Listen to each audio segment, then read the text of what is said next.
I want to be respectful of time, so we'll go ahead and get started. Lynette Stant Yinsha, Sandra Kininsha, but Dadni Bashachin, Sitna Jini Dashache, Toda Jini Dashanella, Jake do Elsie Charlie, Shajaya Doshama Hoya, Akut Ego Diné Stant Yinshle. I am Lynette Stant. I am a fellow, an education fellow for First Peoples Fund.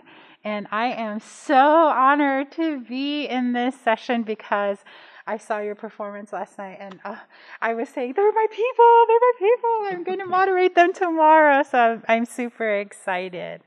The mission of First Peoples Fund is to honor and support the collective spirit of First People artists and cultural bearers. Our work recognizes the power of art and culture to bring about positive change in Native communities, beginning with individual artists and their families. Before we begin, I would like to acknowledge that we are meeting today on the traditional territory of the Piscataway, Pamunkey, the Nintego, Mattaponi, Chickahominy, Monacan, and the Powhatan. Regional tribes have continued to serve as stewards of these lands, and may we all continue to do the work of uplifting these communities and all Indigenous peoples at this site of national and international convergence. Again, I am a First Peoples Fund Fellow, We Before the Peoples Fellowship Program. Our role is to build momentum towards cultural equity and justice by creating new opportunities to engage students and teachers across the United States and the world with the work and lifeways of artists. So welcome to the Building Community for Indigenous Voices. I am very happy to have the pleasure of introducing our panelists today. I'm so honored to introduce Mary Lyons, who is the spiritual elder for her nation, and I'll give you an opportunity to introduce yourself and tell a little bit about your work.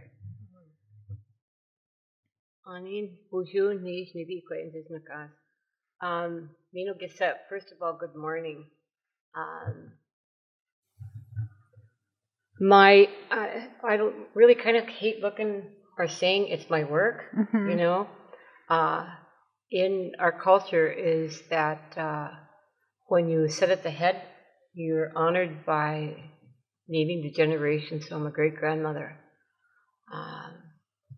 My father was First Nations Ojibwe, and my mother, as they say within the European terms, she was stateside Ojibwe. We didn't believe in the visible line, but we were up by Canada in the state of Minnesota, and we live in the far north on the Anishinaabe territory, but currently we're residing on Dakota land outside of Minneapolis. My work has been since the day I was conceived and brought into this world. I'm a Daywin. To me, Manidoo, to most people, would say it's a religion. To us, it's a way of life. It's practicing and being that seed carrier, that knowledge barrier, and to make sure that these links from the past to the future is not broken, such as we look at the 7 generations. The 7 generations to us as our lineage line is spoken in this way. I sat with my mother, my grandmother, and my great-grandmother. And now I sit with my daughter, my granddaughters, and my great-granddaughter.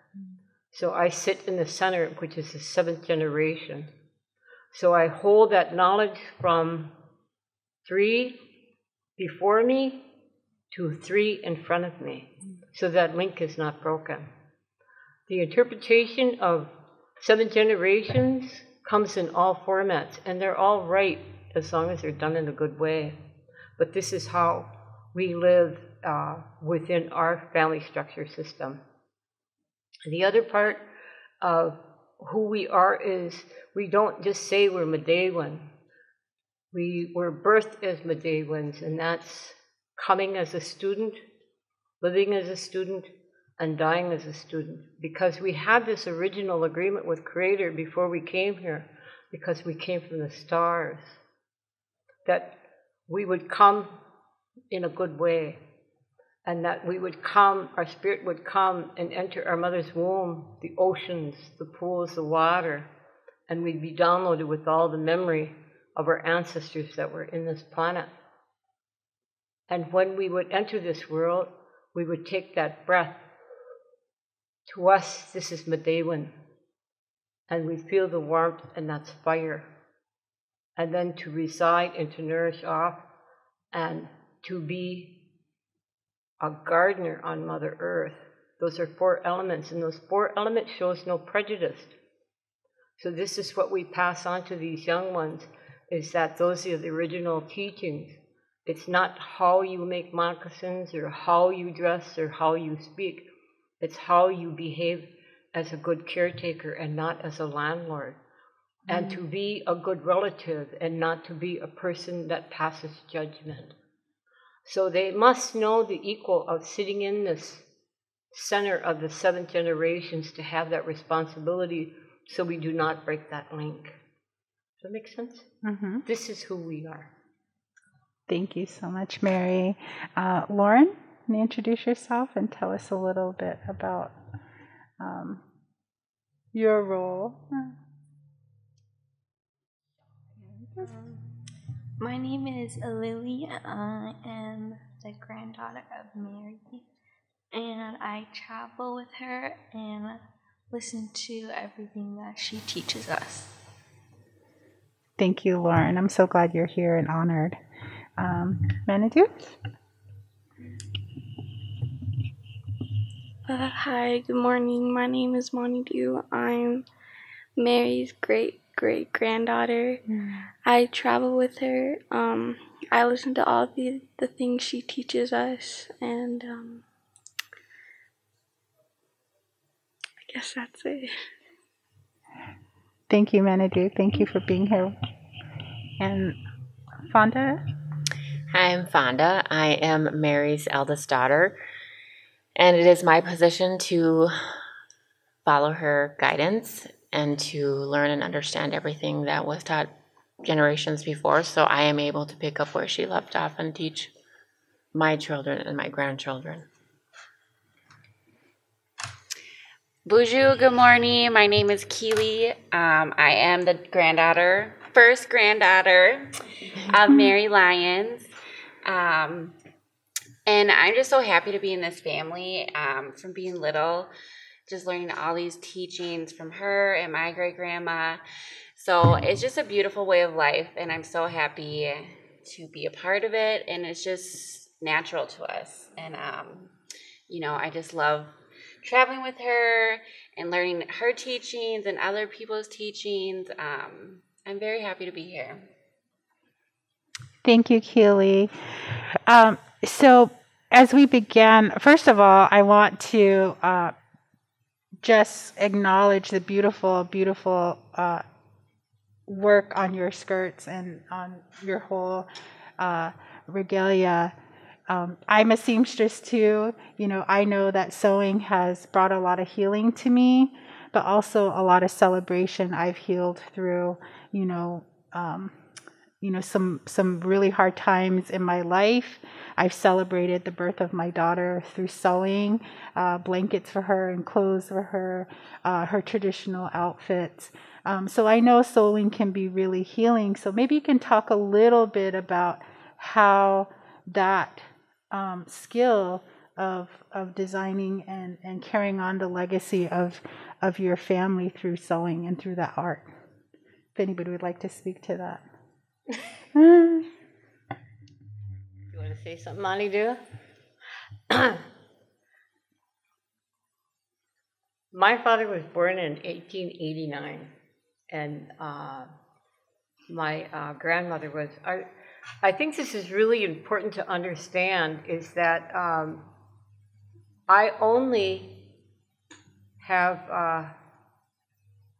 3 teachings that's instilled in me. My father was born in 1889. His mother was 52 when she had him. Mm-hmm. And her mother was in her 50s, not sure, but she was born in the late 1700s, like 1780 something or another. I don't have any skips in me like 10, 15. So to us, this clothing is everyday clothing. From when I was little, we had clothing. Some people would say we were poor. We never thought we were poor, you know. Mm-hmm. Our stores and the stuff was the forest, was the berries. Our meats were the animals that surrendered to us. So within those berries and the stuff and the hides of the animals and the stuff came our clothing. They were never called regalia, they were just called clothing. So I always try to teach all the way up till now is that their grandmother, their great, would be her great-great-grandmother and her great-grandmother. She was from that era. And so we don't sew by pattern, we just sew. But one of the things is because we're such an invisible race here in our own homelands, we take the beauty and the statements. If you ever notice, we're never put in the news and this stuff. Anybody sees us coming. This isn't something that we just put on. This is our everyday lifestyle. It's just natural.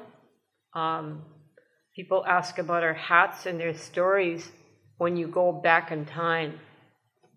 Because a lot of things that are happening, even with my grandmother and their great-great-grandmother, is that we use deer hides and this stuff to strap on our heads, so if we carried the cradle boards and this stuff, it didn't dent our foreheads. And when we wore scarves, which came from Ukraine up towards Canada that way, and we wore those scarves to hide that leather, so we'd put it on and wear it that way. So today, in honoring it, some will say, oh, you're hiding your third eye. No, this is a memory teaching for them to understand the hardships of what their grandmothers went through and the works that they did, that they couldn't call up and order to somebody to bring them whatever they need to bring them. If they needed wood, they went out into the forest, and that's what they'd put that strap on their heads here. So there's a story in just about everything we wear and we share. So I think this is extremely important. But not only that, we're living history, because people will say, in our own homelands, oh, what country are you from? I kind of have to laugh, because I said, I'm from the country that your feet are standing on, and that all my relatives I'm visiting in their territories. So it leads into a conversation that I make sure each one of them are very proud to talk about and to learn about, and that it shows their pride of who they are. And especially within today, is that we can't be written up in, our truth couldn't be written up in the newspapers or on television, so we wear our truth on us. On my skirt, you'll see the water and land protectors, because people will stare at us, and as long as we can instill information for them to say, what is that? It leaves an open invitation to share that information. For the missing and murdered Indigenous women, to even say within on her t-shirt, they'll say, how will you say that's Anishinaabe, that's who she is. It's all the way down into the storyboards and the storytellers and stuff. We're constantly within this area, because within this arena of where we're at in 2022, it's extremely important, because, as you say, you know, why or what are we doing here? Is that these young ones, the first and foremost, that they have to stand for and they have to fight for are those four elements. For that water they were birthed in, for that air they consume, that fire that keeps them warm, but most importantly, Mother Earth, the residency of what we stand on. And because of the brutality of what the world of consumption within the last 125 years, the mass destruction of greed has embedded on the human beings being a commodity in out there, is that we're very visual to stand in the power of prayer of our ancestors, to do the due diligence as we did for that original agreement, as we would come as a student, walk as a student, and leave as a student, and that we would protect those gifts that Creator bestowed on us, and we would do the memory and all the lessons and the instructions of every ancestor that walked prior on this earth. We're a very political family when it comes to the protection of gratitude. So this question goes to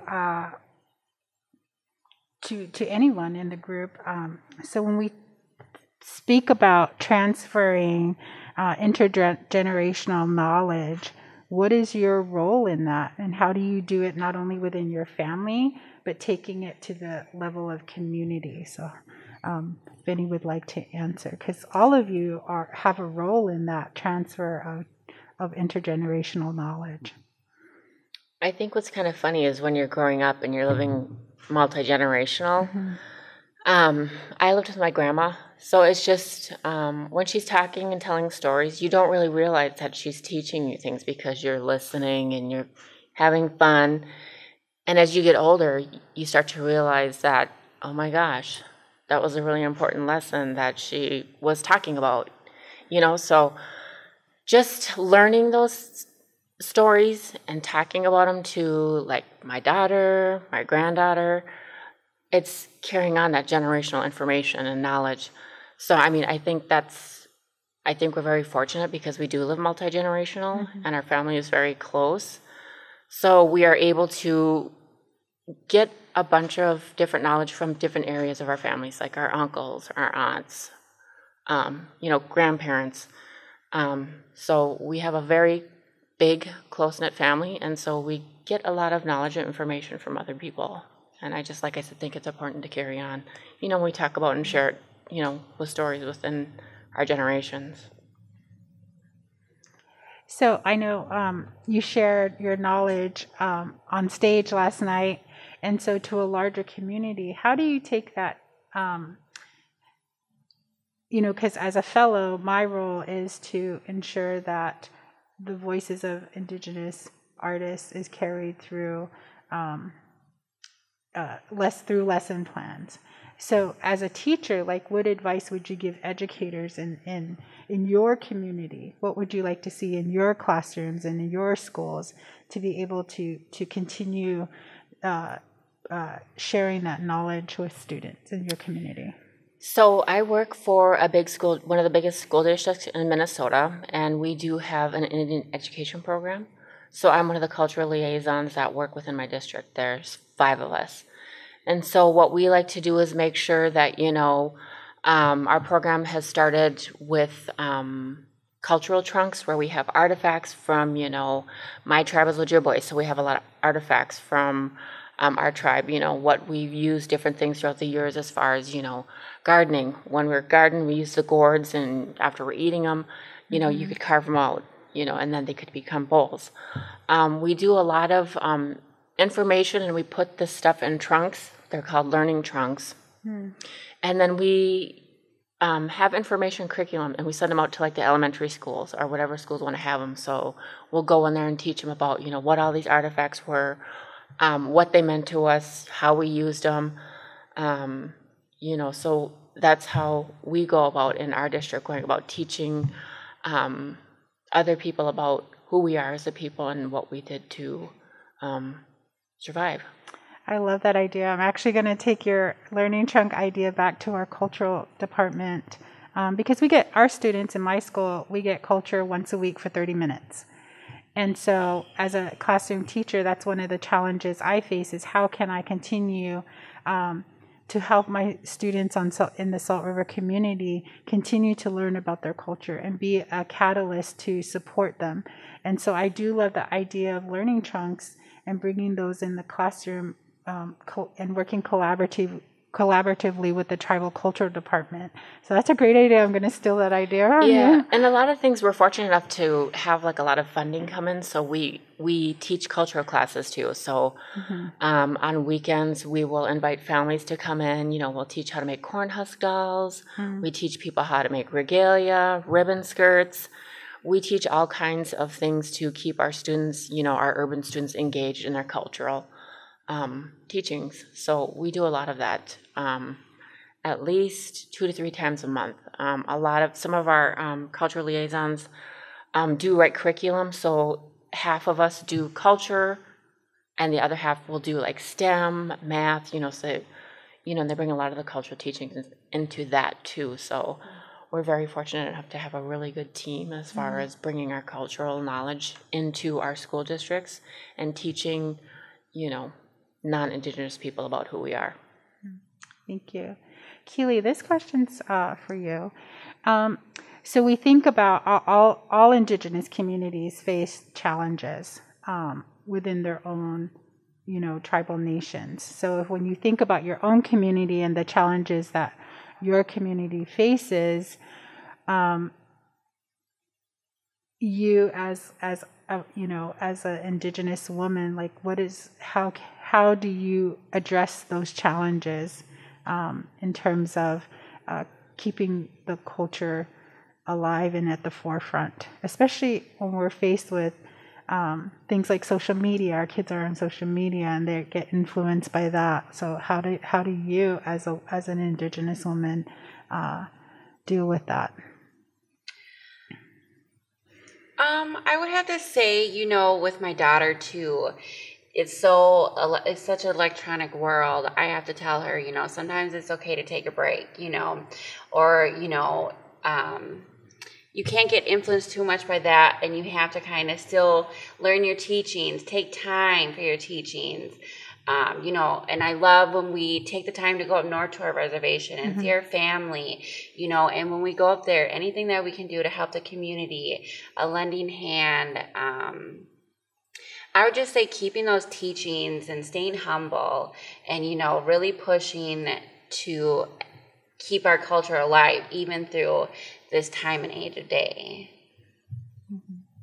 Mary, I'm sure you've seen a lot of challenges, not only faced by your community, but within your own family. So how do you continue to ensure that your teachings are solidified in your family? Oh, great question. If you asked all my kids, you go, she is so strict.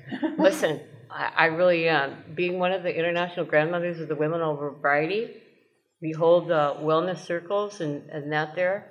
I have zero tolerance to any drugs, because being a spiritual person is that the relationship that I teach them is spiritual.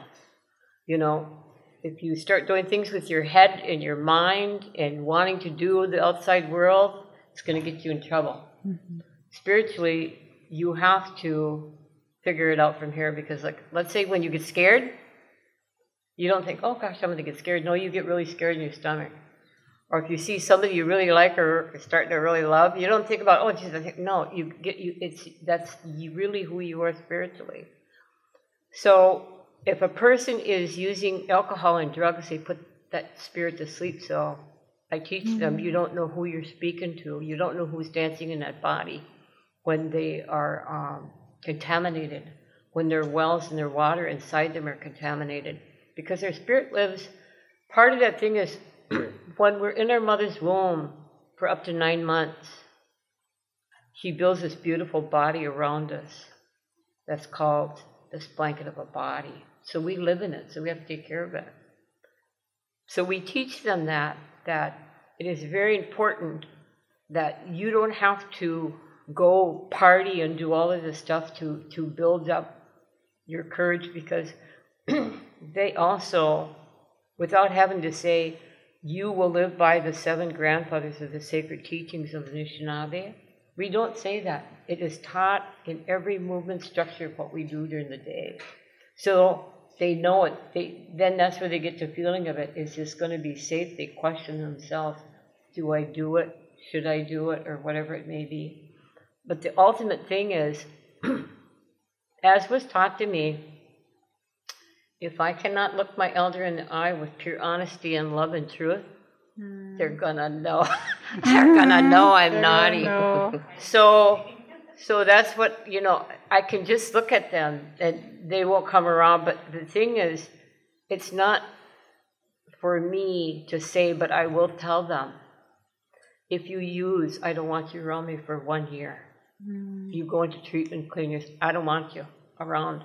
You're going to have to fight to get back into this family. And then I'll know your truth. I don't shed from it. They really know that.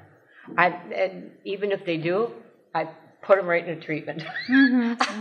I'm very strict about it because I don't have much more time to live. So I walk my truth. I've always walked my truth. It's beautiful. This is for anybody on the panel. How does dancing jingle dress encourage you to share your knowledge?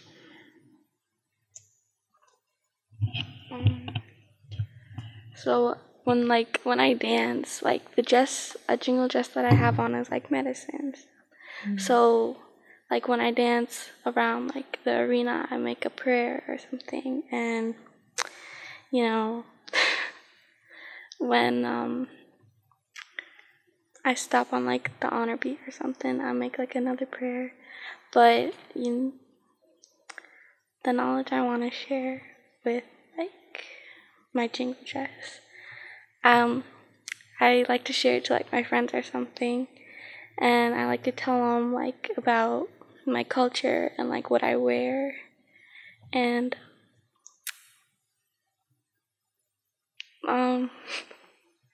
I guess I just Makes you feel good when you dance in the arena. yeah. I would have to say that too. When we're at a powwow or we're doing anything and she has her dress on, I can tell she feels, good. She feels beautiful. She feels, good medicine.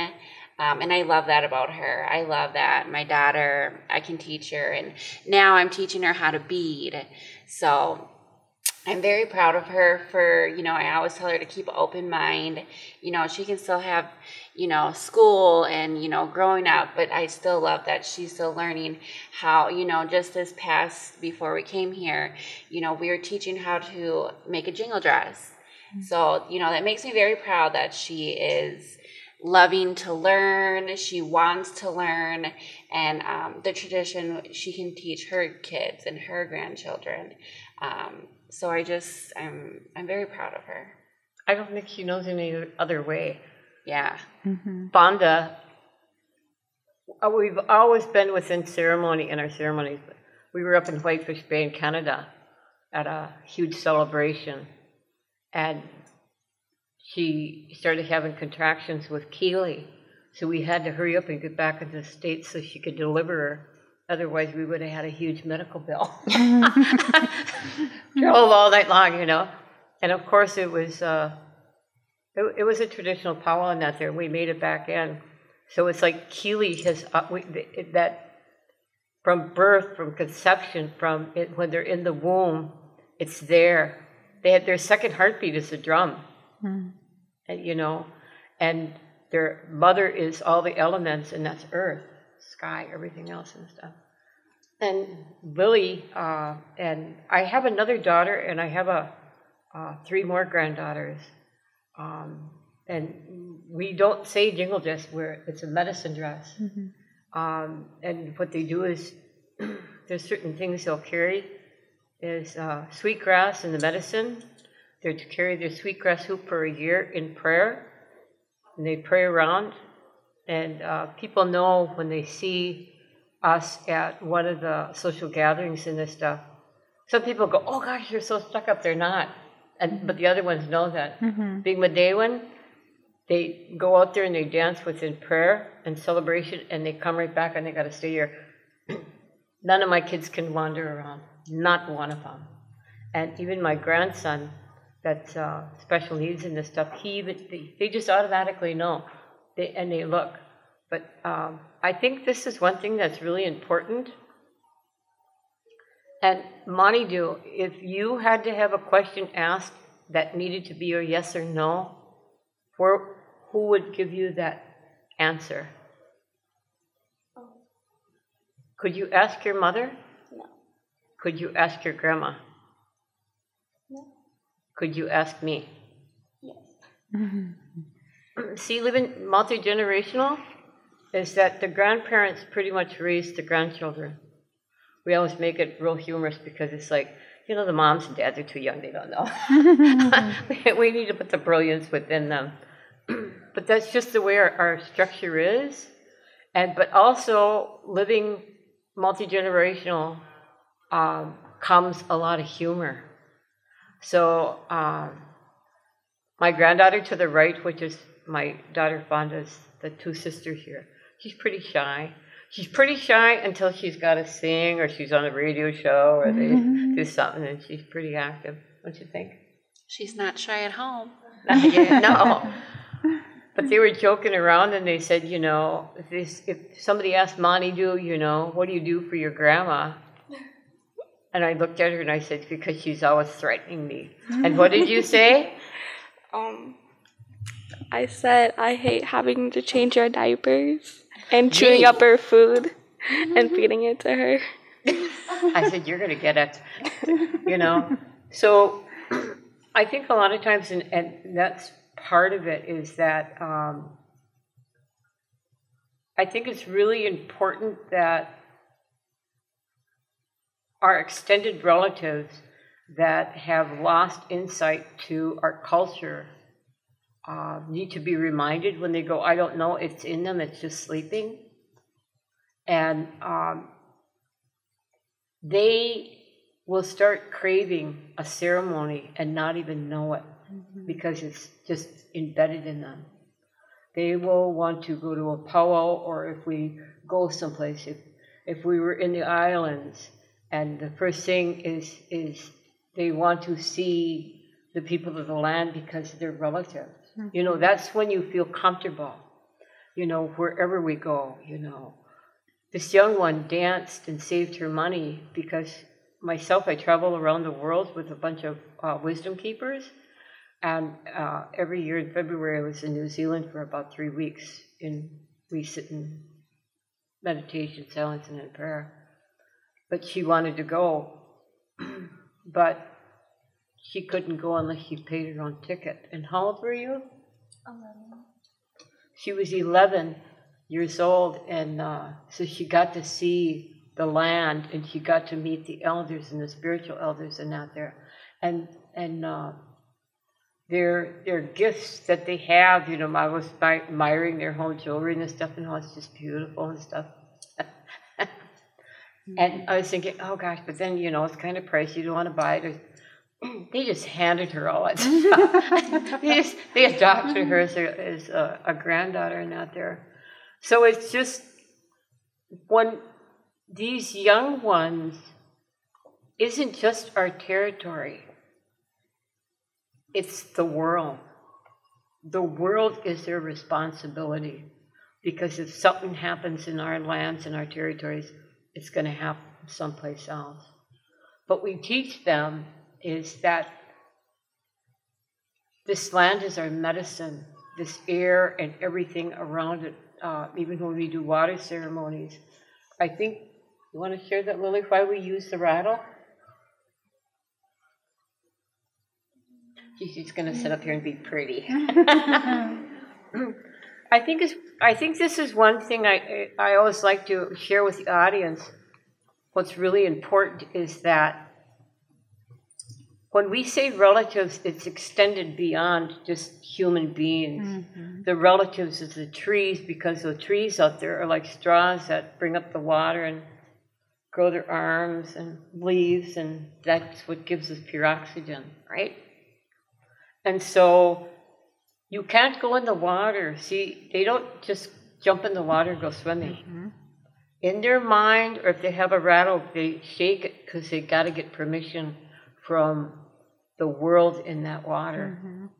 Because I always try to teach people is that, how would it be if I went into your living room, just threw the door open and said, I'm going to do all of this? That's disrespectful. So we get permission before we go. You go into the forest and out there, we get the same permission to all the birds and the trees and out there, and just practice those 7 people teachings and stuff. So it's just who we are, just life. Absolutely. And you brought to mind, my traditional teachings, same thing. You don't just walk into something. If you go to the ocean, you just don't walk into the ocean. You stand and you offer your cornmeal to the ocean, and you tell the people, the ocean people, this is my name. I'm not here to harm you. I'm here to just, honor you. Or you say an acknowledgement to the ocean, to the land. Like when we got off the plane, I'm on the traditional lands of other people, and so for me to walk off that plane and stand for a moment and say, "Ya Eshe Lynette, Stant, and let the people, the spirits of this land, know that I'm not here to harm, but to spread joy and to visit with relatives like yourself," is really important for traditional people, and for us to model that for our young people, because look at our government just made some huge decisions about how we handle our environment. And if we do not take the teachings of our traditional elders, I'm afraid of what our planet is going to look like in a few years if we don't honor the people, the water people, the plant people, the air people, and all of those things. And they truly are alive. And so before we wrap up this panel discussion, does anyone from the audience have any questions they would like to ask our panel?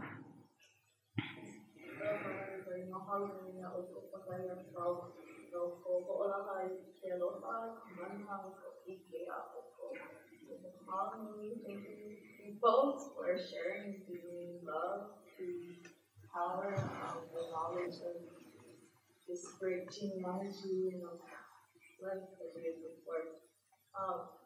You guys look like my mothers, you look like my aunties, my sisters, my cousin, and I'm just always amazed with how connected we are and how similar, parallel our lives and the things we go through and the things that we continue to go through and the way that we handle these things.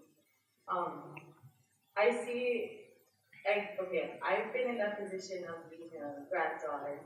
I didn't get the opportunity to be that great granddaughter and have that relationship with my great grandmother. So to see like 4 generations here is powerful. It is. A very strong panel of women. It's the power of the women that I feel like is the center of the community.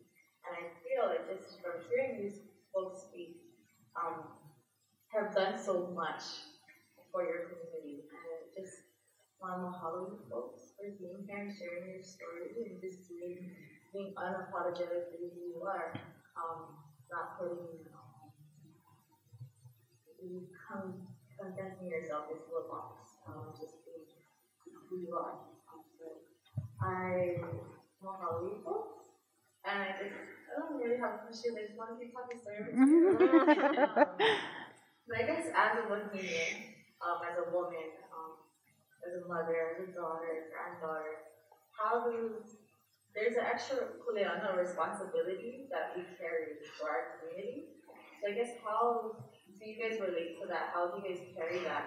It's something natural, something kind of challenging, but I guess everybody has their own experiences with it. So if anybody can share a little bit of how do you feel holding up their community.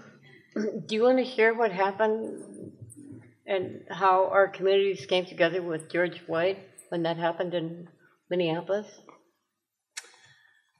I would have to say, a lot of when George Floyd happened, I would say if a lot of us came together, showed a lot of support. A lot of Indigenous people came out and showed their love. So it was I thought, even though it was a sad time, it was a very beautiful moment to see the city come together, see different races come together. And I would have to say, as Indigenous people, we came out, said some prayers, did some ceremonies, showed that we loved and showed that we supported. And it just showing support, just always being there for other people, never being closed-minded, staying humble, saying, helping out, putting out your hand. And it was a very powerful time in Minnesota. And I was happy to be there, have my daughter be there, and just do, send our prayers and our love out there. We live in a unique state, and it's the birth of American Indian movement. A lot of movements, a lot of things happened in the state of Minnesota. So we were pretty blessed on that part, right? We have 13 tribes. Makeup of the finances within that state and with employment and this stuff comes from our 13 tribes of the outside people. Unfortunately, we're not none of the. We don't reap those monthly checks or whatever it is, and nor, as my father would say, you don't take handouts from your tribes or anybody. Your worth is what you make of it. So I've never ever taught them any of that. So our tribal systems are much different than that there. But the uniqueness is that we still are very up against the justice because we never had a seat there. So since we didn't have a seat, we decided to build our own table and have them bring their lawn chairs to our table. And one of the things that happened is over 30 years ago, my sister was murdered. So I was constantly in this thing about trying to find justice and try to make her life matter, as well as many of the others that have gone missing. And a lot of our children that was been taken. I'm from the Removal Act. And it's just a whole bunch of things that were happening, but I didn't want to hold it within such a hate and a prejudice, because it eats you alive. So you have to think like our ancestors. They went through wonderful and then a horrific 500-year Holocaust. And here we're sitting here. So the best thing that we do is I teach them to make their bed every morning, because our ancestors never had that safety and that rest. So if you forget making that bed, you're going to forget us, and we're not going to find you, because we're spiritual beings. We're night flyers. We visit with our relatives at night. So there's many things that happen within who we are as individuals and appreciation of that. But the blessing of who we are is that when you sit in prayer, and like if they ask us to come to pray or to come, and they will, and like at George Floyd Square and this stuff, and COVID was real bad, and they wanted to keep us elders away. But without having to say one word is when you say your prayer, and you have your belief so much, and when we want to take those ties and to say our prayers there, it's that if for some odd reason they just know we're there, but they just open, and it just opened up and they let us come in. And all the other grandmothers and the ones that came in, it wasn't just us, it was, and we made our way, they say our prayer, and it wasn't no big showy thing. We said our prayers and then we left. But for some odd reason, people are so, even these ones that are just, I always call them, I shouldn't say this, but I was, those darn little animals. Ones that flip you off and say all of this free stuff and that there. I don't get really mad at them because, and I teach them, bullies aren't bullies for a reason. Bullies are there to show their visual pains, their hurt, and they'll come from you because they want something to you, because you shine with love, and they don't know how to ask for it. So they'll come pick on you, and that's the only form they know. So I know I jumped into a whole bunch, but that's it. Oh, I love that. Thank you. Any more questions? Well, I want to thank, let's give our panel a round of applause today. You can follow First Peoples Fund on Instagram, Twitter, Facebook, all the social media platforms and receive the most up-to-date information on programming. Again, I want to thank you. If you have not, once they upload that YouTube video, I highly encourage you to fast forward it to the jingle dress performance. It was absolutely stunning and beautiful, and it is medicine. I was sitting in the audience, and just the rhythmic cadence of the jingles was soothing, and it actually made me cry because, you know, that is medicine. Your dress is medicine, and I know that through sewing that I've gone through a lot of healing of my own. So it really touched me. So I am so honored that you were part of this panel, and thank you so much for joining us. And if you want to know more about generational, I wrote the book Wisdom Lessons. Oh, okay. So the wisdom lessons for great-grandmother Mary Lyons, you can open up any page, and what it is to help you find your own empowerment button to make you walk better in this world. It's not a thing to tell you what to do.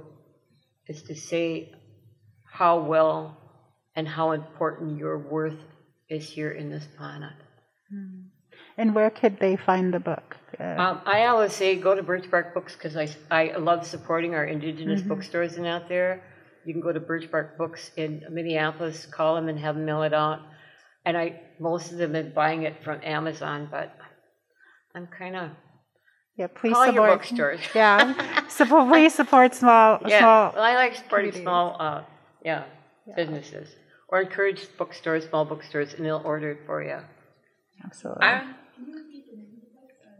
Wisdom Lessons, and it's just it's water. It's geared around water and the wellness and how you develop the first series of the 4 elements. Thank you. I would just like to say, too, you know, through all of our traveling and through all of our teachings and teaching our, you know, my sister and my daughter, our cultures and beading, and through all that, we create so many good memories. We create so many good laughs. We meet new friends who become family. So, you know, it's just so great. You know, we learn these teachings and the way of life of us, and also we just create. It's so fun. You know, it's so loving. You feel the love. You feel the medicine, and I just love it. I had a best friend. His dad, who passed away many years ago, used to say, no matter where you travel in this world, you're always going to find somebody who's home to you. Yeah. And I have found that to be so true. Thank you so much for joining us. That's it. It's a wrap. Thank you.